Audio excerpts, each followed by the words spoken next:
5 menit saja ke depan berpikir merenungi apa yang saya sampaikan. Teman-teman sekalian, kita ini sebagai orang beriman tahu dunia ini akan dilalui. Dia tidak akan berlama-lama di sini. Jangan sampai dunia ini menjadi target utama. Berantem gara-gara tanah, berebutan karena warisan, berebutan karena jabatan, kadang-kadang berebutan hanya karena masalah pasangan hidup. Untuk apa? Untuk apa teman-teman sekalian? Dunia ini mungkin di mata antum kelihatan besar kalau dekat. Misal, saya tidak tahu bapak-bapak mengerti nggak? Kalau ibu-ibu biasanya langsung mengerti kalau masalah contoh-contoh perhiasan. Kalau ada orang punya berlian, besarnya seperti bola pingpong, kaya nggak? Rupanya ada juga bapak-bapak yang paham. Itu kaya luar biasa nih. Kalau dia punya berlian seperti bola basket, kaya nggak? Coba taruh berlian yang seperti bola basket itu di tanah, terus antum naik pesawat ke atas. Makin jauh, kelihatan enggak? Orang yang perebutkan tanah 1000 kali 1000 meter, 1 hektar, berapa hektar, tumpah-tumpahan darah. Karena kalau dia naik pesawat hilang semua tuh. Mobil mewah, bangga-banggaan dengan mereknya. Kalau kita naik pesawat kayak gentong-gentong lagi jalan. Cuma hiasan dunia. Apa yang mau dikejar? Seorang mukmin tahu dunia hanya fasilitas saja untuk mengejar akhirat. Akhirat yang abadi, teman-teman. Akhirat yang abadi, kejar di sana. Walad darul akhiratul lahiyal hayawan, kata Allah. Darul akhirah, tempat akhirat adalah kehidupan yang abadi. Di akhirat, kata Nabi SAW, kalau seorang mukmin masuk ke dalam surga, tidak ada capek, nggak ada gangguan orang, nggak ada sedih, nggak ada penyakit, nggak ada buang air besar, nggak ada buang air kecil. Makanan dan minuman yang dimakan ahli surga yang tidak dibutuhkan oleh tubuhnya akan keluar dalam bentuk keringat yang lebih wangi dari bau kasturi. Gak ada lagi masa tua, gak ada masa anak-anak. Semuanya berumur 33 tahun. Dan semua laki-laki akan kembali kepada poster ayahnya Adam 60 siku ke langit 27,5 meter. Dan semua perempuan kembali kepada poster ibunya Hawa 40 siku ke langit 17,5 meter. Gak lebih ya daripada itu, dan tidak pendek tidak tinggi. Jadi teman-teman yang pendek gak usah khawatir. Ini cuma dunia. Sampai orang beriman pun tahu kalau ada orang lahir dalam kondisi fisiknya luar biasa, matanya buta, telinganya tuli, tangannya, kakinya semua putus, gitu kan? Itu tetap bagi orang beriman punya nilai. Karena itu cuma dunia. Begitu dia meninggal, jasadnya akan dimakan oleh tanah. Sebagaimana sabda Nabi SAW, semua jasad kalian akan dimakan oleh tanah kecuali tulang ekor kalian yang darinya Allah akan tumbuhkan kalian. Di akhirat ditumbuhkan jasad yang baru. Itu yang akan hidup bersama kita di surga atau di neraka, gitu kan? Jadi ini cuma dunia sebentar. Untuk apa dikejar, teman-teman sekalian? Ingat, Nabi SAW pernah keluar dalam hadis Bukhari dari masjid beliau, kemudian beliau menggambar kotak. Lalu beliau mengatakan, inilah kotak kehidupan manusia. Seperti meja ini misalnya, inilah kotak kehidupan manusia. Lalu Nabi SAW menggaris dari luar kotak, di bawah kaki beliau, digaris, dilewatin kotak ini sampai melewati kotak tengah di depan, panjang. Lalu kata Nabi SAW, ini angan-angan manusia. Ini angan-angannya melampaui kehidupannya. Lebih 500 tahun ke depan, padahal umurnya cuma 60-70. Lalu Nabi SAW menarik dengan tongkatnya dengan keras dari sisi kanan garis kotak, digaris dengan keras sampai terbongkar tanah itu, digaris dan memutus garis tengah itu. Lalu beliau mengatakan, dan ini kematian yang akan datang memutus angan-angannya. Di Jakarta kemarin teman-teman sekalian, ini bukan nakut-nakutin, tapi di Jakarta kemarin begitu. Ada orang keluar dari mall, kisah nyata, bawa kresek banyak sekali, habis belanja buat keluarganya. Mobilnya Masya Allah mewah luar biasa, super lux, paling mahal. Parkir, begitu melihat tukang parkir, tukang parkirnya sangat senang nih, karena ini orang kaya, pasti kasih tip yang banyak gitu.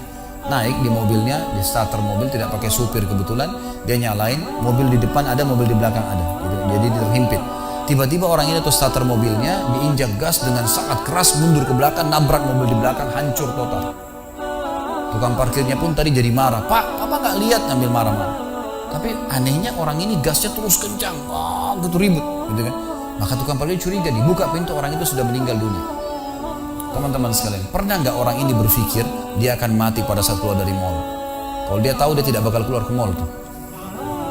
Di depan mata saya pernah ada orang meninggal di rumah sakit ayah saya. Kebetulan di Makassar beliau punya rumah sakit, dan itu di pinggir jalan raya.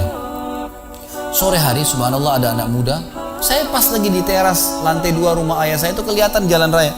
Jadi kelihatan orang kejadian ini. Ada anak muda lagi pakai motor, waktu itu motor baru dia jalan. Jadi jalurnya 2 jalur gitu kan. Rupanya motor ini motor itu dari arah sana. Kemudian di sini ada mobil pick up yang pelan jalannya gitu. Ada mobil truk pelan jalannya. Di belakang ini rupanya ada mobil truk pelan, di belakang ada mobil pick up. Mobil pick up ini mungkin karena terganggu, dia bukan ngelewatin dari kiri, dia keluar ke jalur sebelah. Keluar, motor yang tadi lagi kencang, dia tidak sangka tabrak, meninggal di tempat. Jatuh tergeletak, motornya dibawa, dicek di rumah sakit ayah saya di klinik, ternyata sudah meninggal dunia. Saya lihat orang itu subhanallah tergeletak. Ada beberapa produk yang dia bawa di motornya. Lalu saya bertanya, saya muhasabah sendiri. Orang ini pernah berpikir nggak ya waktu keluar rumah tadi akan dia tabrakan, dia akan jatuh? Saya yakin tidak. Kalau dia berpikir, dia tidak akan keluar dari rumahnya. Tapi begitulah ajal kalau datang, teman-teman sekalian. Kalau datang, tidak akan terlambat sesaat atau berkurang sesaat. Harus pahamin, gitu kan? Jadi jangan sampai kita berlebihan. Saya tanya teman-teman, Anda jujur jawab. Kalau seandainya Anda ke dokter, lalu kemudian dokter mengatakan, maaf Pak, Bu, umurnya tinggal 2 minggu menurut ilmu medis. Ini ada penyakit parah, tinggal 2 minggu, dokter nggak bisa obatin lagi. Kira-kira orang yang seperti ini sudah divonis sama dokter akan mati 2 minggu lagi? Nggak ada lagi, sudah kankernya, sudah tumor segala macam di tubuhnya, sudah segala macam penyakit. Nggak bisa lagi hidup orang ini. Kemudian ada orang datang, temannya bilang, itu si Fulan ceritain kamu. Kira-kira dia masih mau ribut berkelahi? Itu orang tuh mau mengambil hakmu, masih mau mengebut lagi? Sudah semua? Enggak, sudah. Enggak mau tahu. Ini 2 minggu lagi mati. Semestinya teman-teman enggak usah tunggu vonis dokter. Siapa yang bisa jamin sekarang di masjid ini teman-teman ada dari tembok ini tiba-tiba malaikat maut, saya lihat antum tidak lihat, orang roh saya tinggal dikenang, Khalid Basalamah pernah ceramah, selesai. Dan Anda juga bisa begitu setiap saat. Bagaimana orang bisa tenang nih dalam kemaksiatan kepada Allah sementara setiap saat malaikat maut bisa datang jemput dia dan ada hisab semuanya? Ini bahaya sekali. Baik, saya pernah mengadakan pelatihan teman-teman sekalian di masjid yang besar. Masya Allah, mungkin seperti ini malah lebih besar. Lantai 2 juga seperti ini dan penuh. Di lantai 2 itu ada banyak ibu-ibu akhwatnya. Saya bicara masalah kematian selama 2 jam materi lengkap. Kemudian setelah itu sebelumnya saya bilang sama panitia tolong supaya lebih hidup suasananya, siapkan kebutuhan jenazah, meja, kain kafan, sama menyan-menyannya semua. Kemudian di sebelah masjid buatin liang lahat. Baik Ustaz, dibuatlah. Selesai saya ceramah 2 jam, saya bilang, Bapak Ibu sekalian, saya mau ajak Anda 5 menit coba menjadi jenazah. Ada yang mau? Sempat ada yang angkat tangan depan saya. Kebetulan ini teman kita ini, saudara kita tukang batu. Adiknya dia kembar anak SMA, sering ikut pengajian saya gitu. Dia hadir juga. Dia bilang, saya Ustaz. Baik, silahkan. Pak, saya minta tolong satu hal ya. Kalau Bapak naik nanti di atas meja ini, dibungkus dengan kain kafan oleh panitia, tutup mata Anda dan bayangkan Anda sudah mati dan dengarkan apa yang saya ucapkan. Baik Ustaz, baik. Saya juga bilang sama panitia di atas masjid waktu itu, ibu-ibu, silakan kalau ibu mau coba, panitia tolong bantu. Saya sudah pandu waktu sebelum pengajian. Ringkasnya adalah dia naik. Subhanallah, begitu dia naik, Bapak Ibu sekalian, orang ini naik di atas meja, begitu tutup matanya dan ditempelin kain kafan di pipinya. Ini kain kafan asli kita beli. Ditempel di pipinya, langsung dia nangis dia, terisak-isak. Lalu kemudian panitia taruh tangannya di dadanya, harus dibungkus gitu kan. Lalu saya bilang, Pak, coba renungin sekarang Anda sudah mati dan hiruk-pikuk di masjid ini ada orang nangis. Kebetulan adiknya dia yang kembar ini murid saya, duduk di sebelah kiri kanannya dan membayangkan benar kakaknya meninggal. Mereka betul-betul menangis gitu. Ada jemaah-jemaah juga yang lain pada nangis.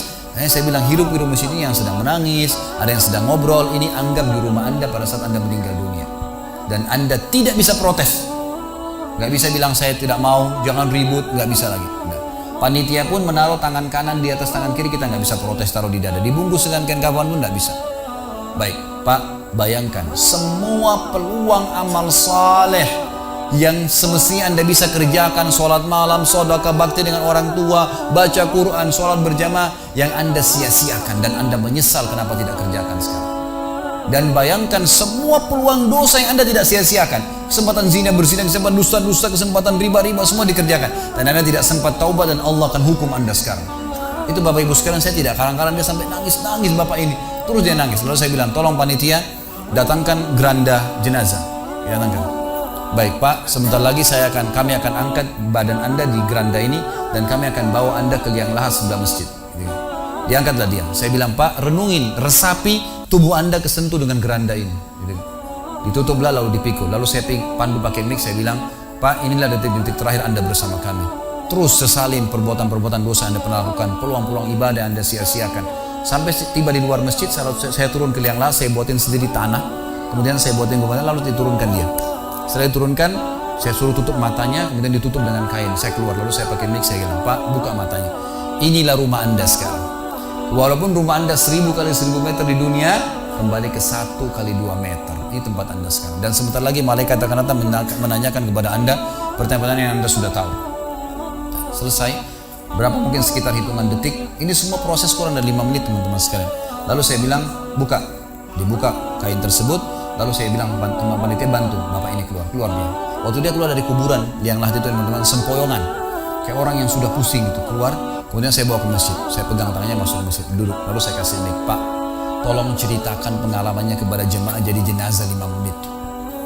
Itu dia pegang mic gemetaran. Ustaz, saya tobat, saya durhaka sama orang tua, saya nggak sholat, saya begini. Ini dia lupain, ada ribuan jemaah depannya nih. Dia nangis-nangis, sebutin semua kesalahannya.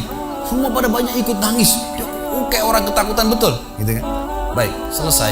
Saya panggil siapa lagi yang mau coba? 2, 3, 4 orang. Rata-rata semua begitu keadaannya, gitu kan? Alhamdulillah mereka sadar seketika pada saat itu. Lalu kemudian saya bilang penutupan. Ada bahkan ibu-ibu yang coba di atas pingsan, ibu itu. Kita bukan nakut-nakutin, dan memang saya praktekin. Lalu saya bilang begini, Bapak Ibu sekalian, sebagai penutup acara saya bilang pada saat itu, bahwasanya ini hanya praktek jadi jenazah. Tapi ini ya akan datang satu waktu Anda dibungkus kain kafan tidak bisa kembali lagi. Sekarang masih bisa kembali beramal soleh. Dan ini pernah diperingatkan oleh Hasan Basri rahimahullah. Beliau pernah ngantar jenazah diikuti oleh seseorang. Lalu Hasan Basri tanya, wahai fulan, kalau seandainya jenazah ini tiba-tiba hidup sekarang, apa yang dia kerjakan? Kata orang ini, tentu dia akan sholat, dia akan puasa, dia akan ngaji, dia akan kerjakan ibadah-ibadah. Kata Hasan Basri, kenapa? Dia bilang karena dia sudah mati, dia tahu nilainya ibadah itu. Kata Hasan Basri, yang kau ucapkan benar, tapi di depan matamu ini tidak bisa hidup lagi. Kamu sekarang masih hidup, kerjakan seperti dia kalau dia hidup. Jangan tunggu itu, gitu kan? Ingat teman-teman, pujian teman, ancaman teman, atau orang sekitar kita hanya sepanjang lidahnya. Kamu hebat ya, kamu kaya ya, kamu gagah ya, kamu cantik ya, sepanjang lidahnya demi Allah. Mau apa itu? Apa yang mau direbut? Orang-orang setengah mati sholat malam sejam 2 jam, besok ceritain ke orang hanya butuh pujian sepanjang lidah dia. Untuk apa? Teman-teman yang suka riak nih, saya ajarin caranya gampang. Ada caranya gampang. Kalau Anda besok pagi mau cerita kepada teman-teman Anda di kantor atau tempat, saya tadi malam sholat malam, gak usah tunggu besok pagi setengah mati ngantuk-ngantuk nanti malam bangun. Jam 2 malam sebentar datangin rumah teman yang jadi target, ketok pintunya, nih saya mau sholat, lihat ya. Selesai, gitu kan. Untuk apa nunggu besok setengah mati, gitu kan. Gak ada gunanya riak, pujian orang sepanjang lidahnya, jangan, gak ada gunanya.